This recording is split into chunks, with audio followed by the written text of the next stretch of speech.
ఒక్క మహిళ అడుగుతుంది తరపున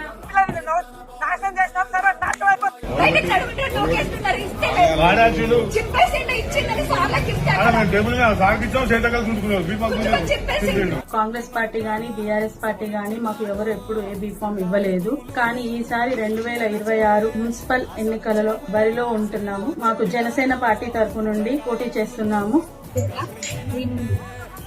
వాటి నుంచి పోటీ చేస్తున్నాను. వ్యక్తుల పార్టీ నుంచి 21 వార్డు నెంబరు మందుల జనసేన సంగారెడ్డి మున్సిపాలిటీ 21 వార్డు నుంచి జనసేన పార్టీ బలపరిచిన కౌన్సిలర్ అభ్యర్థిగా పోటీ చేస్తున్నాను. అందరికీ నమస్కారం. నా పేరు మలేక సరిత. కామారెడ్డి మున్సిపాలిటీ 26వ వార్డు జనసేన పార్టీ నుంచి కౌన్సిలర్ అభ్యర్థిగా పోటీ చేయబోతున్నాను. చీర కట్టు ఒట్టు పెట్టు చేతులెత్తి